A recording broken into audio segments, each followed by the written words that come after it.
سورہ نمل کی آیہ کریمہ کو میں نے تلاوت کیا، اللہ اس میں ارشاد فرماتا ہے کہ بلقیس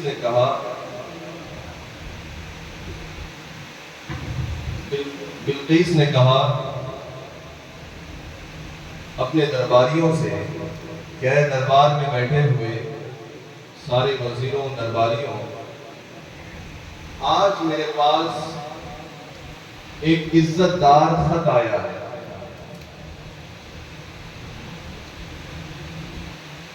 سرور کائنات علیہ السلام کی ذات تو بہت بلند و بالا ہے،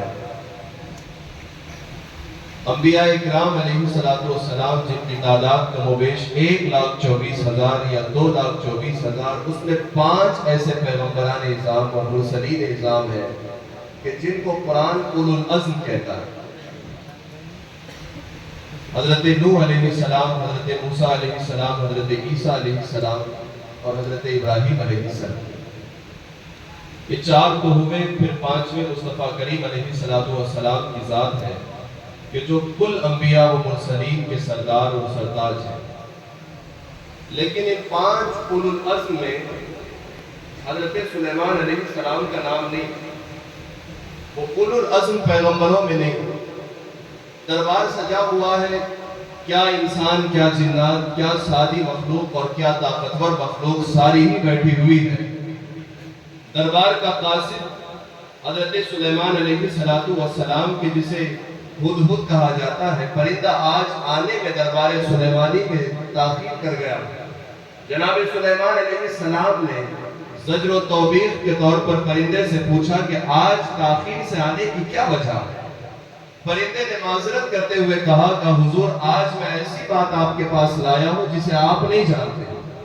وہ ایک سادہ سا پرندہ، لیکن کہے پیغمبر سے، وہ بھی اس پیغمبر سے کہ جس کو اللہ نے ایسی بادشاہت و سلطنت عطا فرمائی کہ جو چلتی ہواؤں کو کہہ دے کہ تھم جا تو چلتی ہوائیں فرمان سلیمانی سے تھمتی ہوئی نظر آئے، امڑتے ہوئے سیلاب کو فرمان جاری کر دے کہ رک جاؤ تو آیا ہوا تیزی سے بڑھتا ہوا سیلاب فرمان سلیمانی کو مان کر کے رک جائے، وہیں پر تھم جائے۔ لیکن ایک چھوٹی سی مخلوق جناب سلیمان علیہ السلام سے کہہ رہی ہے کہ آج میں وہ بات آپ کے پاس لے کر آیا ہوں جسے آپ نہیں جانتے۔ جناب سلیمان نے کہا کون سی بات ہے؟ ملک سبا کا علاقہ ہے، پوری سلطنت کے اندر ایک عورت جسے بلقیس کہا جاتا ہے، ملکہ کی حیثیت سے حکومت کرتی ہے۔ عالم یہ ہے کہ پوری اس کی سلطنت و مملکت کے اندر کسی نعمت کی کمی نہیں ہے، اللہ نے فراوانی فرمائی ہے، کمی بس ایک بات کی ہے کہ اس کی قوم سورج کی پوجا کرتی ہے، اس کی قوم سورج کی پوجا کرتی ہے۔ جناب سلیمان علیہ السلام نے جیسے ہی یہ خبر ہدہد کی طرف سے سنی، کہا اچھا اگر تم سچ کہتے ہو تو ایک کام کرو، میں خط فرمان شاہی کے طور پر لکھتا ہوں۔ آغاز کیا من سلیمان بسم اللہ الرحمن الرحیم، پہلے اپنا نام لکھا، پھر اس کے بعد اللہ تبارک و تعالیٰ کا نام درج فرمایا، پھر خط کا مضمون باندھا کہ یہ دیکھو مجھے خبر ملی کہ تم اپنے ملک کے اندر سورج کی، شمس کی پرستش اور پوجا کرتی ہو اور کرواتی ہو۔ تمہارا یہ مزاج، یہ انداز اور اس کو پوجنا ہمارے نظریات اور جو بات اور تو تبلیغ میں کرتا ہوں اس کے سراسر خلاف ہے۔ میں تمہیں فرمان دیتا ہوں یا تو تم میری اطاعت قبول کر لو یا تو میرے ساتھ جنگ کرنے کے لیے تیار ہو۔ 2 باتوں کی پیشکش جناب سلیمان علیہ السلام نے بلقیس سے کی۔ خط باندھا، منہ میں ہدہد کی جو چونچ ہے اس کے اندر اس چھوٹے سے خط کو باندھ کر کے حکم دیا کہ جاؤ جس ملکہ کو دیکھ کر کے آئے ہو اس کے پاس یہ چٹھی پہنچا دو۔ ہدہد پرندہ اڑا، تخت بلقیس جو حضرت سلیمان علیہ السلام جو بیت المقدس کی اس عظیم دیوار جسے ہیکل سلیمانی کے نام سے آج بھی جانا جاتا ہے، وہاں پر بیٹھ کر عظیم تخت پر بادشاہت فرما رہے ہیں۔ اس علاقے سے بلقیس کے علاقے میں تقریباً 1,500 کلومیٹر کی مسافت موجود ہے۔ پرندہ اڑتے ہوئے بلقیس کے محل کے پاس پہنچا، سارے دروازے بند ہیں، کھڑکیاں بند ہیں۔ ملکہ بلقیس بڑے نرم گرم اپنے بستر پر مکمل چین و آرام کے ساتھ لیٹی ہوئی ہے۔ اندر داخل ہونے کی انسان کو کیا پرندے کو پر مارنے کی گنجائش نہیں۔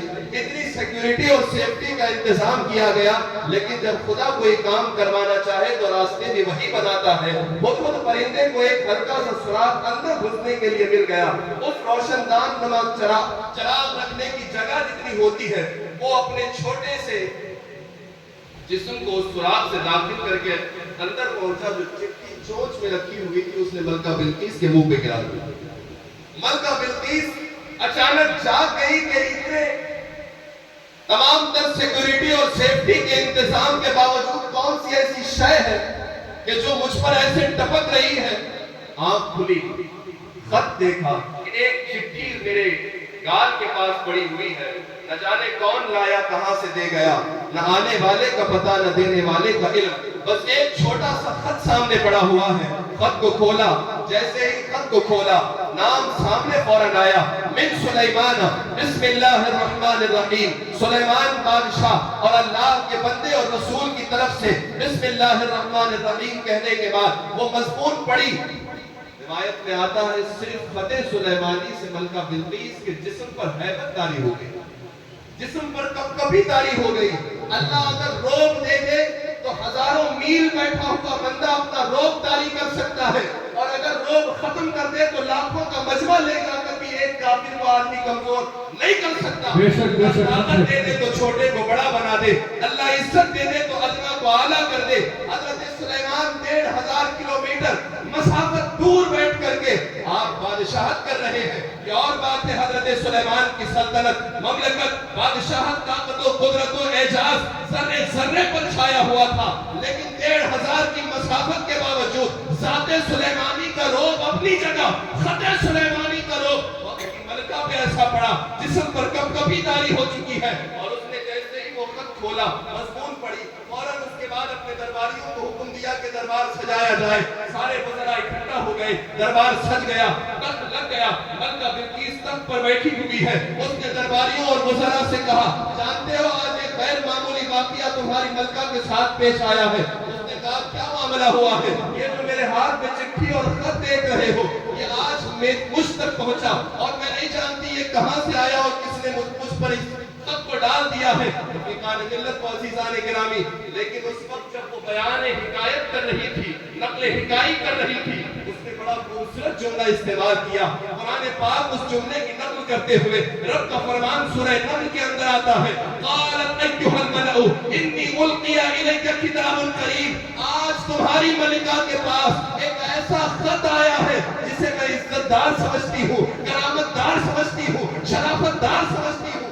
جناب سلیمان کی طرف سے آئے ہوئے ایک خط کی تعظیم کی، اور اس تعظیم کے لیے اس نے لفظ استعمال فرمایا، کتاب کریم فرمایا۔